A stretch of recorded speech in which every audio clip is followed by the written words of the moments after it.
Dear viewers, the West Bengal central school service commission answer কি প্রকাশ করেছে 9-10-এর জন্য এবং 11-12-এর আনসার কি প্রকাশ করবে 20 তারিখ।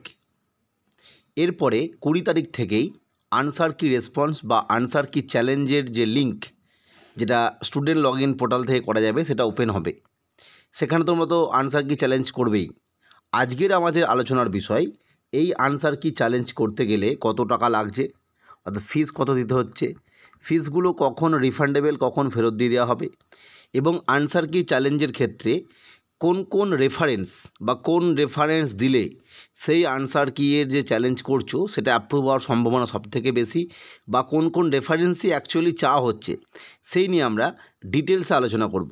তাই প্রত্যেককে প্রথমেই আমাদের এডুকেশন চ্যানেল শতভিসা এডুকেশনে ওয়েলকাম জানাচ্ছি, এবং কম্পিটিটিভ এবং একাডেমিক যে কোনো গাইডের জন্য চ্যানেলটিকে সাবস্ক্রাইব করে রাখার অনুরোধ করছি।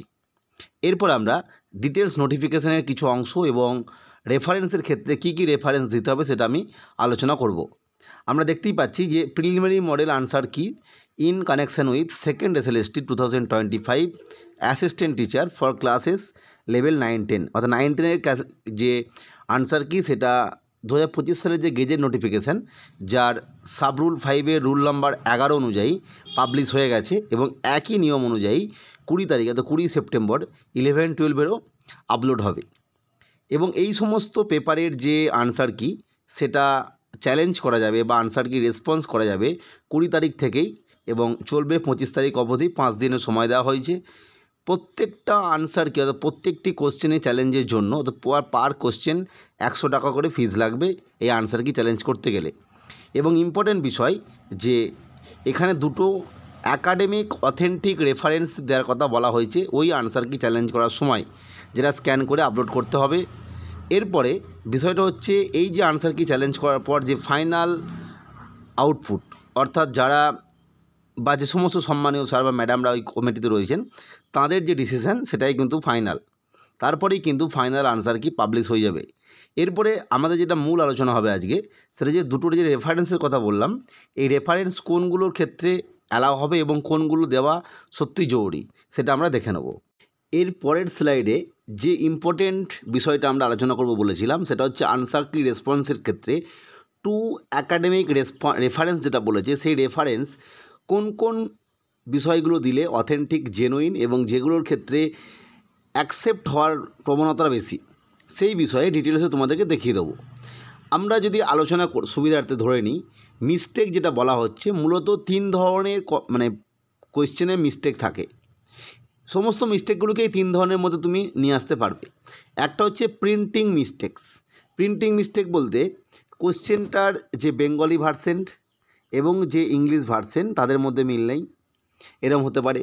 বা কোশ্চেনের যে অপশনগুলো আছে সেখানে কিছু প্রিন্টিং মিস্টেক আছে, উভয় বোধই এই ধরনের কিছু, যে কোনো ধরনের প্রিন্টিং মিস্টেকস। 2 নম্বর হচ্ছে রং কোয়েশ্চেন। এই কোশ্চেনটা মানে হচ্ছে যে প্রশ্নটা দেওয়া হয়েছে সেই প্রশ্নের যে মানে সেই অনুযায়ী অপশনগুলো একটাও হওয়া উচিত নয়, এই বিষয়টা। বা অপশন অনুযায়ী 1-এর থেকে বেশি অপশন হওয়া উচিত, এই ধরনের কোশ্চেন। আর রং অপশন মানে হচ্ছে অপশনে বলে দেওয়া হলো এ, কিন্তু উত্তরটা অ্যাকচুয়ালি হবে ডি। এই 3টে ভাগে আমরা ভাগ করেছি। তোমরা যদি যে কোনো ধরনের কোশ্চেনের ভুলগুলো বার করো, দেখবে সেখানে এই 3 ধরনের ভুলই বিদ্যমান থাকবে। এরপরে প্রথমে যেটা বললাম প্রিন্টিং মিস্টেকস। প্রিন্টিং মিস্টেকের ক্ষেত্রে তো কোনো ব্যাপার নেই, তোমরা ডাইরেক্ট ওই যে কোয়েশ্চেনটা, সেই কোয়েশ্চেনটাকেই স্ক্যান করে, আমরা জানি না এই মুহূর্তে কী দিতে হবে, কোনো ক্যান্ড কপি না টেক্সট।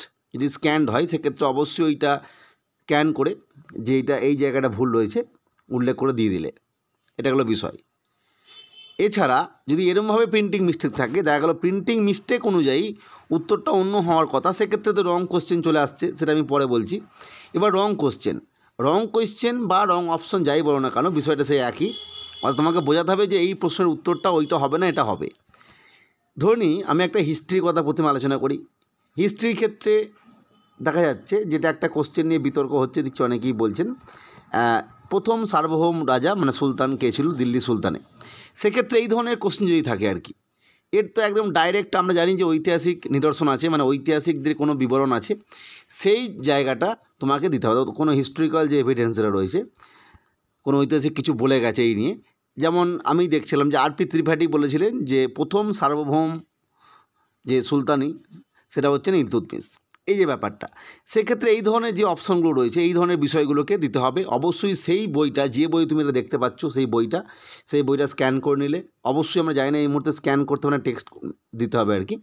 সেই স্ক্যান করার পর সেই নিচে আর কি যে বই থেকে পেলে আর কি সেই বইটার নাম, এখানে টেক্সটের নাম, হয়তো দেখা গেলো এটা বইটা পাওয়া গেল একটা বেঙ্গলি ভার্সনের বুক, জীবন মুখোপাধ্যায় স্যারের স্বদেশ ও সভ্যতা, তা স্বদেশ ও সভ্যতা জীবন মুখোপাধ্যায় মানে লেখক, এইভাবে বইটা, এবং বইটা যে ক্লাসের বা যে স্ট্যান্ডার্ডের সেটা উল্লেখ করে দিতে পারো, দিয়ে সেইটাকে স্ক্যান করে দিল। অর্থাৎ অবশ্যই তোমাকে রেফারেন্স দেওয়ার দুটো বিষয় মাথায় রাখতে হবে। এক নম্বরে যেন অথেন্টিক হয়, অর্থাৎ যে কোনো বিষয়ে, ঐতিহাসিক বিষয়, সেখানে কোনো ইতিহাসবিদ কিছু বলেছেন সেরকম কিছু, এবং অবশ্যই যেটা দিচ্ছ সেটা যেন অথেন্টিক হয়। অর্থাৎ কোনো একজন যিনি লিখেছেন তিনি নিজেই হয়তো ইতিহাসবিদ, তিনি ইতিহাসের একজন প্রফেসর, এই সমস্ত বিষয়। এবং অবশ্যই সেই বইটার যখন স্ক্যান করবে তখন যেন ওই পেজ নাম্বার এবং তার সাথে সাথে কোন বই থেকে দেওয়া হচ্ছে আর কি, সেই বইটার নামটা যদি তলায় পারা যায়, নাম এবং লেখকের নাম দেওয়া। যদি টেক্সট মেসেজ দিতে হয় সেক্ষেত্রে তো আমরা টেক্সটে যখন লিখছি তখন লিখিয়ে দেবো যে এই বই, এই শিক্ষক এবং এই পাবলিশার্স, এই লেখকের নাম। ঠিক একই রকম জিওগ্রাফির ক্ষেত্রে যদি এরকম কিছু থাকে, জিওগ্রাফির ক্ষেত্রে যেমন একটা কোশ্চেন অনেকেই বলছে, অনেকগুলি কোশ্চেনই বলছে, তার মধ্যে একটা হচ্ছে আগ্নেয়গিরি রিলেটেড একটা প্রশ্ন। সেক্ষেত্রে ওই যে আগ্নেয়গিরির ফিচার্স সেটা কি, সেটা যে বিভিন্ন বই, দু তিনটে বই নিলে সেখানে দেখলে ওই আগ্নেয়গিরিটা কী, জীবন্ত না সুপ্ত না মৃত, যাই হোক আর কি, সেইটা নিলে এবং সেটা লেখার পর সেটা স্ক্যান করে নিলে, এবং তার নিচে ওই যে বইটা দেখা গেল ওটা হচ্ছে জীবন মুখোপাধ্যায়, মাজিদ হোসেন স্যারের কোনো বই, কি কার্তিকচন্দ্র মণ্ডল স্যারের কোনো বই, তাহলে সেই বইটার নিচে এই যে পাতাটায় লেখা আছে আর কি ওই আগ্নেয়গিরিটা সম্বন্ধে, তার নিচে যে কার্তিকচন্দ্র মণ্ডল ভূগোল, ভারতের ভূগোল, কি মাজিদ হোসেন স্যারের মাজিদ হোসেন ইন্ডিয়ান জিওগ্রাফি, এইভাবে লিখে দিয়ে সেটাকে স্ক্যান করে আপলোড। অর্থাৎ অবশ্যই যেটা তথ্যটা দেবে সেটা যেন কোনো একাডেমিক বই থেকে হয়, এবং অবশ্যই যেহেতু বইয়ের একটা নির্দিষ্ট পাতা আমরা তুলে দিচ্ছি, সেক্ষেত্রে এই বইটা কোন বইয়ের পাতা সেটা যেন দেওয়া হয়। ঠিক একই রকম বাংলার ক্ষেত্রে একটা পদ নিয়ে সমস্যা হচ্ছে, সেই পদকর্তার যে বইটা রয়েছে, যদি সেরকম কোনো বই থাকে বা অন্য কোনো লেখকের বই থাকে যেখানে ওই পদটা উল্লেখ করা আছে এবং নিচে পদকর্তার নাম লেখা আছে, সেটা ছবি তুলে নিলে নিচের ফাঁকা জায়গাটাতে অবশ্যই ওই বইটার নাম, লেখকের নাম, পাবলিশার্সের নাম লিখে দিয়ে দিলে